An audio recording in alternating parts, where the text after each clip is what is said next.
Super Supportive by Sleyca. Chapter 30, Moon Thegund, Part 2. The door led straight into a residential section of the perimeter building. They walked through something like a mudroom where Alden was pretty sure he made a critical faux pas by neglecting to remove his sneakers, and into a common area full of mismatched furniture.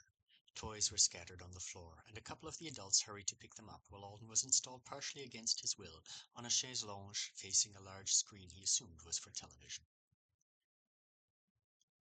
Someone brought him Wevy, and he drank it as fast as he could while trying not to scald his throat.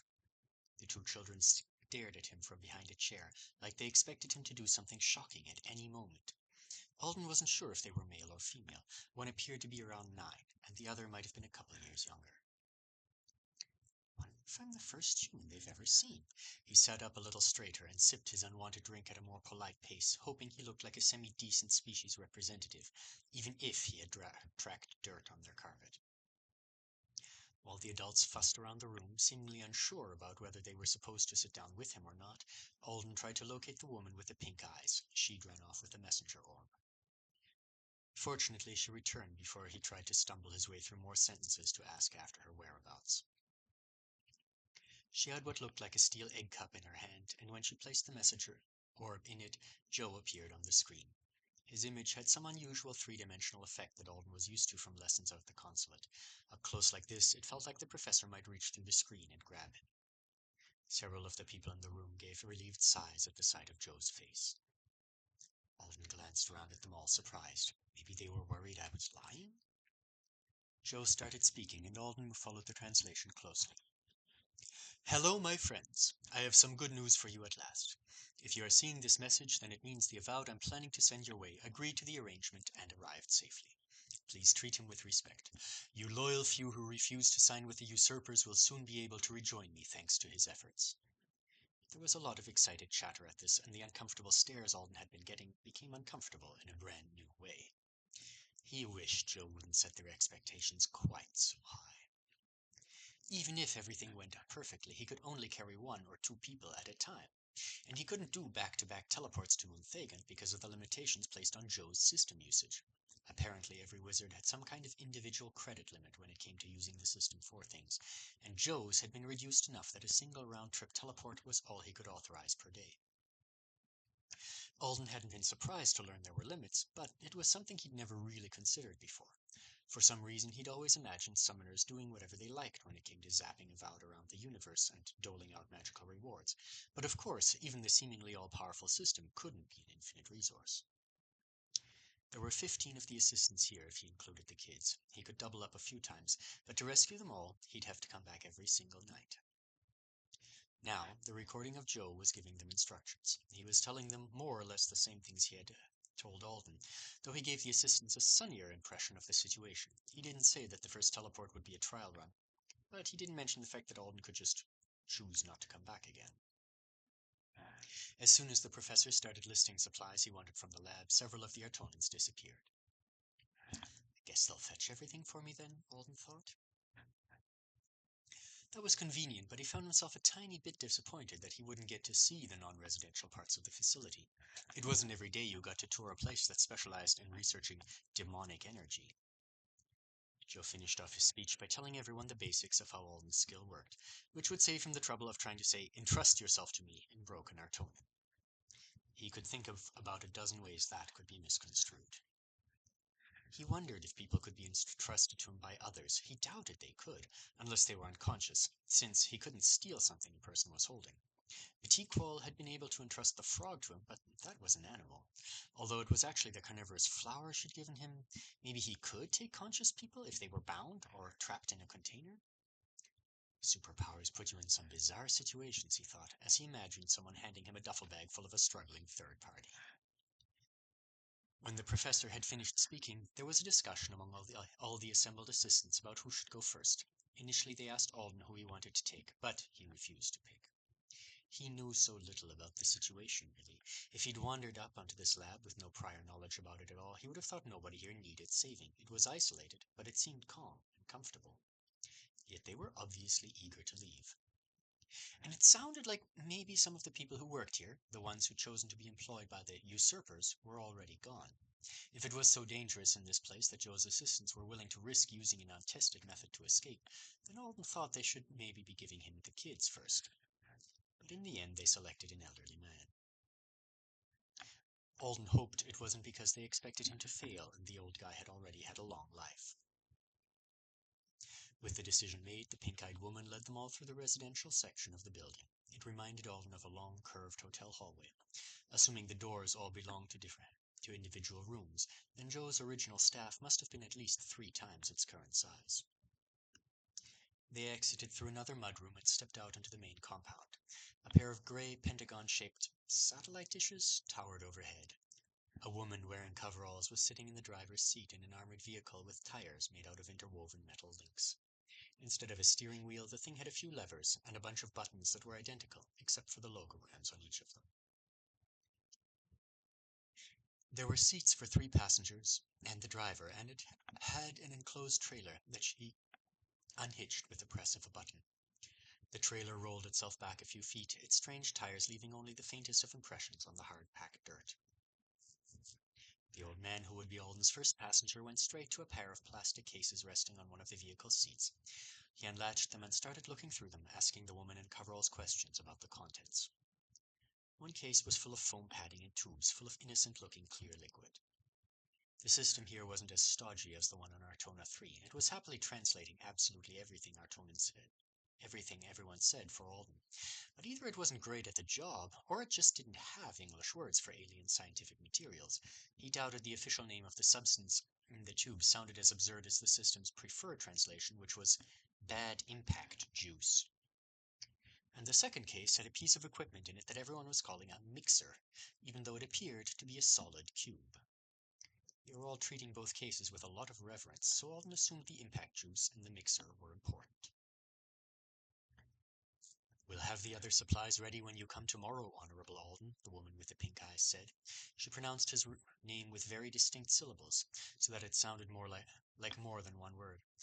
"One of us will meet you at Alepta at the scheduled time for transport. Yes?"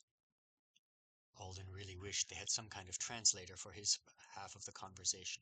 They had so much tech there. Were the tablets with system access, like the one Batiqual had used, not available to regular people? "Yes," he said in Artonin, "but 2, sometimes 2 people? I can't come 15. I probably sound like a caveman. The woman didn't seem to have trouble understanding what he was worried about, at least. "Distinguished Master Rodin said you could come 11 times. Sometimes you will have to carry 2 passengers." "That's right," said Alden, relieved. Then, just in case they had overly high expectations about his physical strength, he added, "I can't 2 big people. 2 little people better?" "Is the teleportation dangerous with more passengers?" she asked worriedly. "Some of us have never teleported anywhere." "Right, because regular people couldn't even teleport on this planet." Alden rubbed the back of his neck, trying to think of how to say, "I have no idea. I'm just worried about my ability to hold onto 2 fully grown adults." Finally, he pointed at himself. "Riebit," he said. "Can't very big?" She nodded, as if that made sense. Probably it did. He assumed the assistants were knowledgeable people. Joe didn't seem to have the patience to work long-term with anyone who wasn't. And they must have at least a basic grasp of avowed classes and other species, so they should know that a human Riebit wasn't a physical powerhouse. "All of this is good, though?" she asked, pointing at the old man in the case. "Do you want to try it here, before you travel to the teleport site?" "Yes," Alden said eagerly. He'd been trying to figure out how to suggest it himself without making them worry about his competence. "Yes, I want that." He deactivated his trait, since he didn't want the extra momentum for this experiment. "Come here, old dude. Let's figure out how this works." It turned out it worked okay. The elderly Artonin picked up a case in each hand. Alden targeted him, and after gaining his verbal permission and eyeballing him for a minute, Alden just grabbed him around the waist and lifted. He'd like to know how to do a proper fireman's carry, but he didn't. So, for now, this would have to do. Alden was taller than most Artonans, and he had a few inches on the old man. The guy wasn't light, but he could walk with him well enough. The preservation worked. The skill drain was high. Alden didn't know if it was because of the man himself or the things in the cases, but it was nowhere near as severe as it had been with the shrieky bowl, and he'd only have to do this for 2 or 3 seconds anyway. The hardest part was the awkwardness of holding on to a whole petrified person. The man's clothes and limbs felt soft and yielding, but that was a false impression. Once he was lifted, Alden couldn't seem to reposition him for convenience. That's something I'd really like to learn how to do. Maybe if I level the skill. After about half a minute of experimentation, he realized he was getting some very shocked looks from the assembled aliens, so he set the man back down. The assistant came to life immediately, looking surprised to find he'd moved from his original position. Are you good? Alden asked anxiously. Are you happy? Good and happy weren't the words he wanted at all, but he couldn't figure out how else to ask if he'd accidentally hurt the guy somehow. Are all your body parts working? Is your brain okay? You're my first ever preserved person. I'm so relieved you're in one piece. Very interesting, Honorable Alden, said the fellow, patting Alden on the arm. I don't remember what happened to me at all. What an exciting experience! Alden let out a huge sigh. He felt himself grinning for the first time since he'd arrived on Moon Thegund. Awesome, he said in English. This isn't going to be a total disaster then.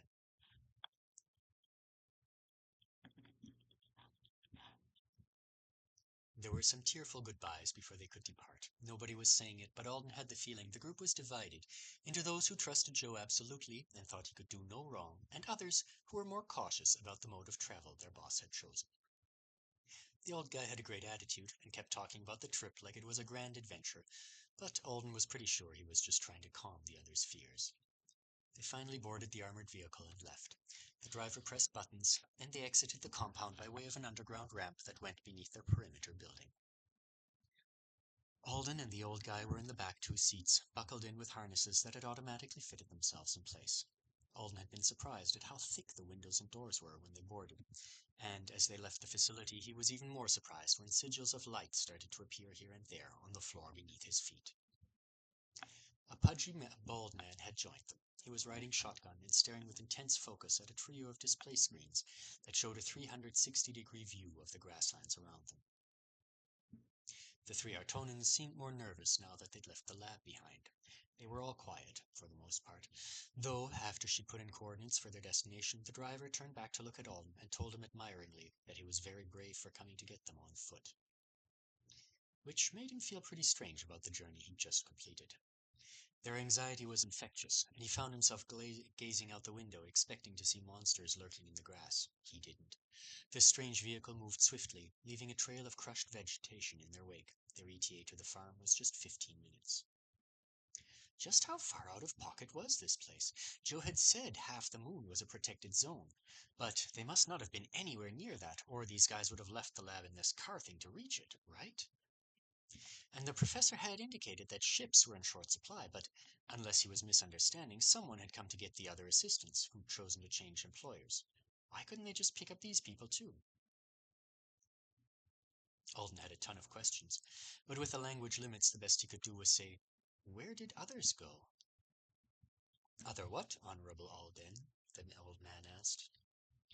Well, he couldn't leave it hanging, and he'd already committed himself to sounding like a cave person, so might as well lean into it. "Other Warley Roden friends?" he said.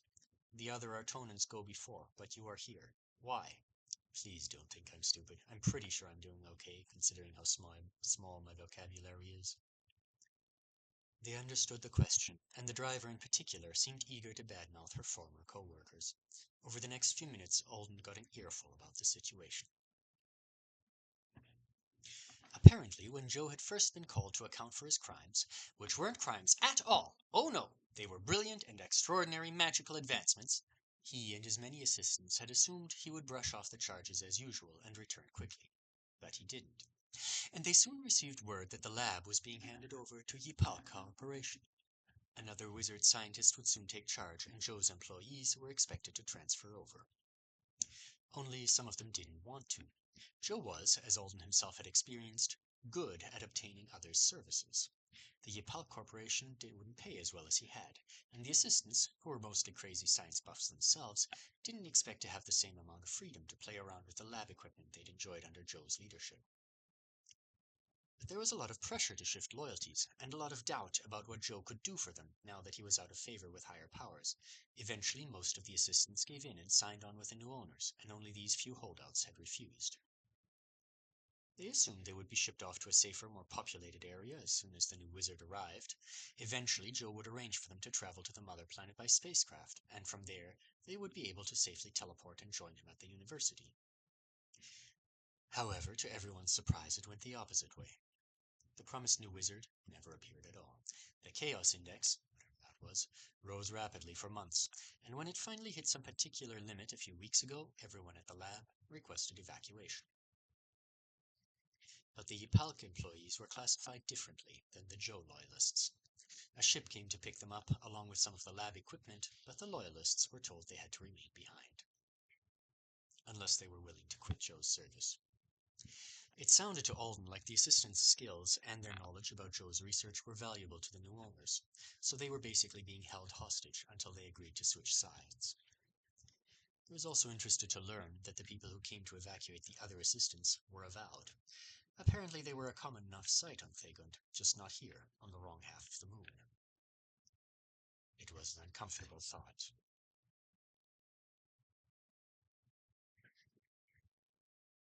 If I'd been given the quest by the corporation, I'd have been sent here to strong-arm a bunch of scientists by holding a possible rescue over their heads. He tried to think of anything in the human morality concessions of the contract that would prevent that, and he couldn't. Supposedly, he couldn't be used as an outright murderer of innocents, but of course he couldn't. He could be told not to help someone, or to prioritize one group over another. That would feel awful. He was still trying and failing to imagine his way out of such a scenario when they reached the farm. They approached from a different direction than Alden had left from, and it took a second for him to orient himself before he could direct them back toward the packing warehouse. He had them stop a little shy of it so he could grab a handful of berries from one of the bushes and shove them into his pockets. As soon as he did, his quest updated and offered him an option to request a return teleport. He would have been automatically returned in less than an hour anyway, but there was no reason to hang around. He showed Joe's assistants the way to the warehouse and pointed at the teleportation alcove.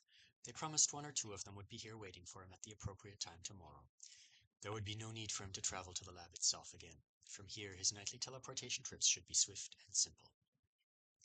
The old man kissed the other two on the cheek, then took the case full of supplies. "I'm ready when you are, Honorable Alden." He looked a little afraid. Alden wished he knew how to say something comforting, but all he could do was smile and nod, and act like all of this was business as usual. "Go home happy," he said to the other two. It wasn't the right sentiment, but he didn't know how to say travel safely. When everything seemed in order, he clicked the requested teleport button. "Request approved. Please enter the alcove. 67 seconds. It would be so stupid if I botched the timing here at the end. He knew he wasn't likely to develop sudden clumsiness, but he couldn't help but think of the look on Joe's face if he showed up alone because he dropped the assistant or failed to keep his skill active. He ushered the elderly Artonan closer to the alcove and then watched the timer tick down. When there were only 5 seconds left, he picked the man up, felt him freeze, and stepped inside. He held the guy around the waist in a full bear hug, leaning back to make absolutely sure no part of his passenger was dragging the ground. It seemed to him that his skill usually faded between 1 and 2 seconds of no motion, so when the timer hit 1, Alden hopped up and down. His calf muscles, burdened by the extra weight and still sore from his run to the lab, protested. Then the teleport hit him, and he couldn't feel them anymore.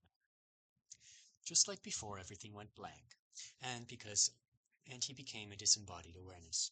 But unlike before, he was aware of something beyond his own thoughts. There was an unwelcome sensation of pressure from every direction, and because he could feel it, here in this place where he had no body, he had a faint sense of what it was that was actually being affected. Around him, cocooning him from the teleportation magic, was something that was uniquely his. He tried to understand it, tried to see it in a way that had nothing to do with sight. For an instant, he had an impression of a dense cobweb surrounding him. "That's my magic," he thought. Maybe he was aware of it now, when he hadn't been on his last trip, because it was under more pressure with the added burden of his passenger. His magic was being buffeted by the teleport, but not in a way that seemed overly dangerous. He was curious. He wanted to figure out what it meant. But almost soon as he had the desire, he was back in his body, and his ability to see his magic was gone. His arms were clamped tightly around Joe's assistant. His legs were sore. He felt tired and dizzy. He dropped the man back onto his feet and stumbled a few steps away, trying to reorient himself. The light from the runes on the floor of the seminarium seemed to be stabbing through him in a way that he knew wasn't physically possible. A metal pan slid across the floor and stopped neatly in front of his shoes. Alden stared down at it, then glanced up at Joe, who was beaming at the old man and patting him on the back enthusiastically while he tried to bow. "What's the pan for?" Alden asked. Joe turned to him. "Aren't you going to throw up?" Alden didn't feel totally solid, but he didn't think he was about to lose his lunch. In the past, he'd felt more nauseous during trips to Anesidora. "I'm okay. The teleport was kind of long and different, but I'm fine." "Really?" Joe looked him up and down. "Aren't we the sturdy one?" "I guess so." "Well, excellent work." Joe's voice echoed through the room. "Wonderfully done. How does it feel to complete your first contract?" The man Alden had brought along with him had finally managed to complete his bow. He was trembling, and Alden worried the journey might have affected him badly, but when he stood up there was such profound gratitude on his face it was almost painful to look at. "Professor," Alden hesitated. Now that he had been to Moon Thegund, he realized he should have asked for a little more clarification about just how dangerous the place was. Joe had told him it was risky, but that he wasn't likely to run into trouble. And he hadn't. It had all gone so smoothly. But that oppressive silence and the total abandonment of a large facility like the lab painted a grimmer picture than he'd expected. "Well, I'm only going to be there a few minutes at a time from now on. Just straight to the farm and back." And with the old man looking at him that way, he couldn't quite bring himself to seriously consider not returning for the rest of them.